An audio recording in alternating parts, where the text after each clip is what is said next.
So we continue more with this Transformers Q&A stuff that's been going on since San Diego Comic-Con. There was a huge private Q&A that happened after one of the big panels. There was hundreds of questions that were asked, and I've been picking apart these questions over the past couple of weeks because there's so much to discuss here, and we're going to cover one here today. And it was a question that was proposed to Hasbro designers, both Mark and Evan, but more specifically Evan, who was answering a lot of these. And it has to do with specific characters and why we don't have them. And there's so much to take apart here about the future and the status of certain things here and there. And we'll just get into it here on the Transformers Slag podcast, because there's so much here that I want to really break down. It really gives us a clear indication of stuff.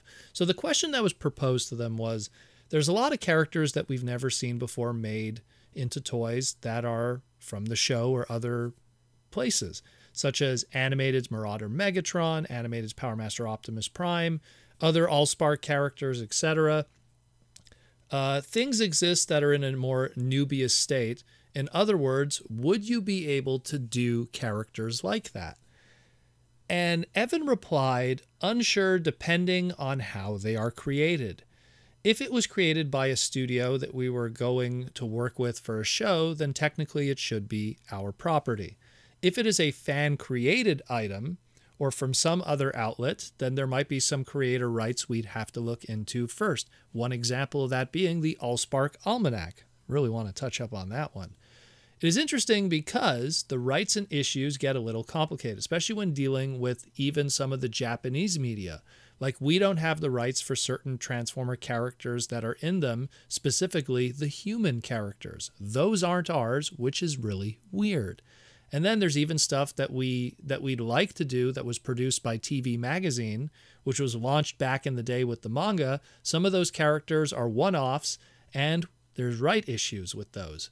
So we might be a very similar situation with some of those, but it's something we have to look into. So let's break this down in multiple pieces here. Number one, the mention of Animated Marauder Megatron, Power Master Optimus Prime.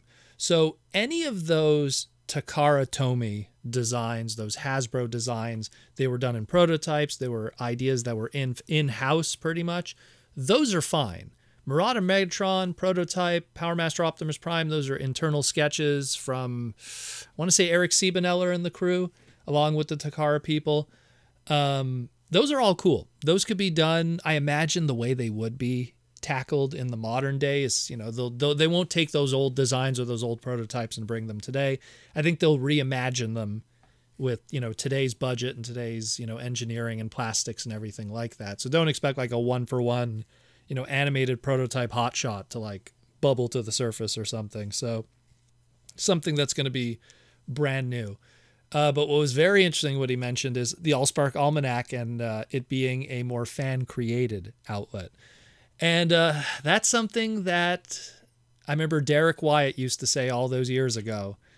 Derek always felt that it was fan fiction. He didn't get any input really on those books.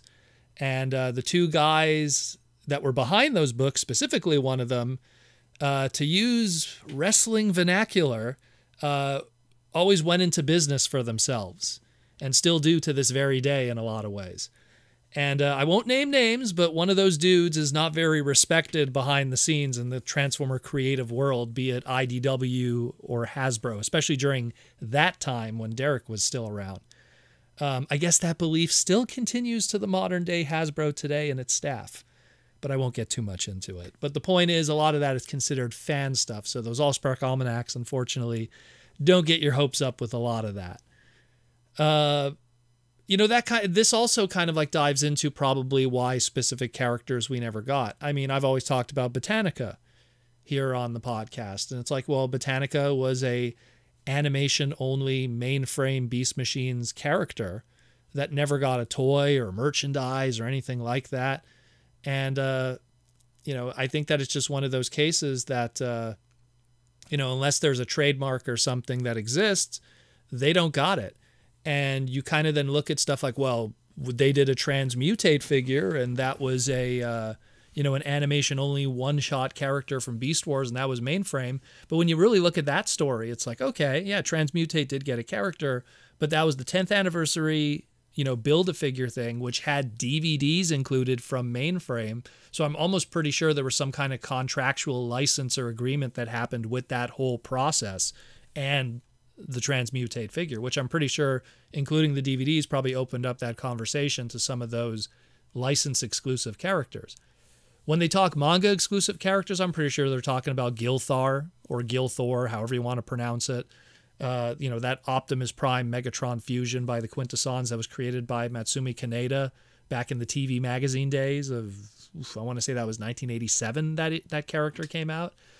I'm pretty sure that's one of those that they're probably talking about. It's probably why we haven't seen a Lyzak figure, which is Lyozak's sister, so it's like, those characters and everything.